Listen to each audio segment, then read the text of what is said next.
एक वक्त की बात है कि राजनपुर गांव में एक शख्स रहता था जिसका नाम महेश था।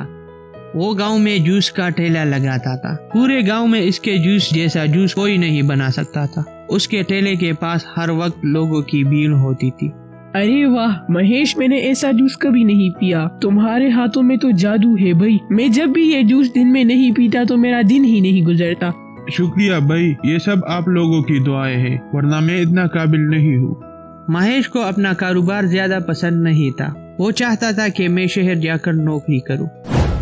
एक दिन जब वो घर आया तो उसने अपनी बीवी कमला से कहा, मैंने आज एक फैसला किया है कि मैं कल से जूस का ठेला नहीं लगाऊंगा। अरे जी, क्या हुआ? आप ठेला क्यों नहीं लगाएंगे? आज रामू ने शहर से फोन किया था। वो कह रहा था कि मुझे वहाँ अच्छी नौकरी मिल सकती है, इसलिए मैं सोच रहा हूँ कि मैं कल शहर जाऊंगा। आप ऐसा क्यों कर रहे हैं?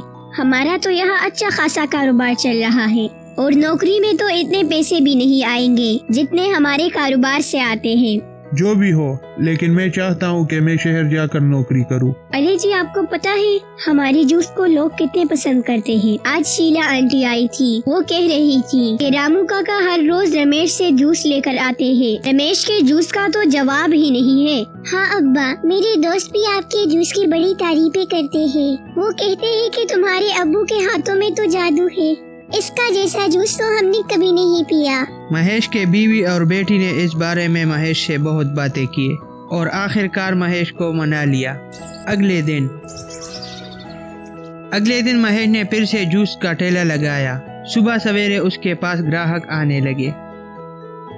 उस गांव में विक्की नाम का एक शख्स रहता था जो महेश से बहुत जलता था। उसकी नजर महेश के कारोबार पर पड़ी तो वो सोचने लगा, महेश के जूस में ऐसा क्या है कि सारे लोग उसके पास जाते हैं और हर वक्त उसके ठेले पर लोगों की भीड़ होती है। मेरा भी तो शहर में दुकान है, वहाँ तो इतने लोग नहीं आते। चलो आज ये जूस भी देख लेते हैं। तो विक्की महेश के पास चला गया और उससे कहा, अरे भाई, एक गिलास जूस देना। ठीक है भाई, अभी देता हूँ। महेश ने विक्की को जूस दे दिया। विक्की ने जैसे जूस पिया तो सोचने लगा, ये तो वाकई में बहुत अच्छे हैं। विक्की के दिमाग में एक ही बात चल रही थी कि मैं महेश का कारोबार कैसे खत्म कर दूं। तो उसके दिमाग में एक ख्याल आया। अगले दिन से विक्की ने महेश के ठेले के सामने अपने जूस का ठेला लगाया।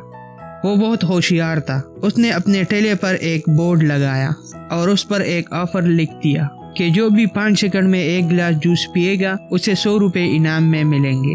ये ऑफर देखकर महेश के ग्राहक धीरे धीरे विक्की के पास आने लगे। हर कोई वहाँ 100 रुपए की लालच में जाता था, लेकिन कोई भी 5 सेकंड में एक गिलास जूस नहीं पी सकता था और उसे अपने जूस के पैसे देने पड़ते थे। इसी तरह विक्की का कारोबार अच्छा खासा चलने लगा। महेश इस वजह से बहुत परेशान था कि विक्की ने मेरा सारा कारोबार खराब कर दिया। एक दिन जब वो घर आया तो उसने सारा मामला अपने बीवी को बताया। तो उसके बीवी ने उसे एक मशवरा दे दिया। अगले दिन से महेश एक हकीम के पास चला गया और उससे प्यास लगने वाली दवाई ले ली।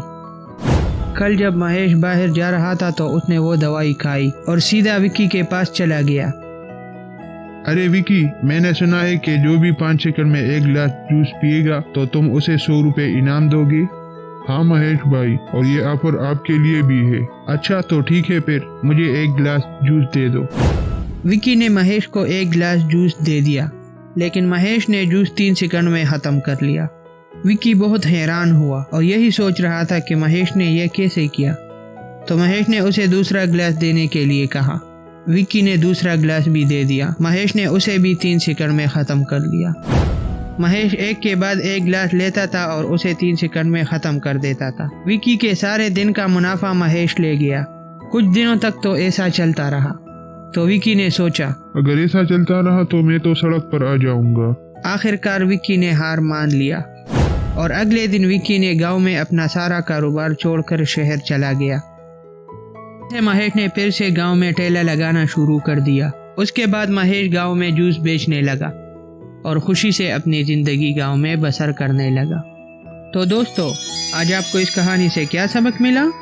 इस कहानी से तो हमें बहुत सारे सबक मिलते हैं, लेकिन हमें एक सबक ये भी मिलता है कि हमें अपना काम ईमानदारी से करना चाहिए। उसका सिला ऊपर वाला हमें जरूर देता है। तो दोस्तों, अगर आपको हमारी कहानी अच्छी लगी हो तो इसको लाइक शेयर जरूर करना और मितवित यूट्यूब चैनल को सब्सक्राइब करना मत भूलिएगा।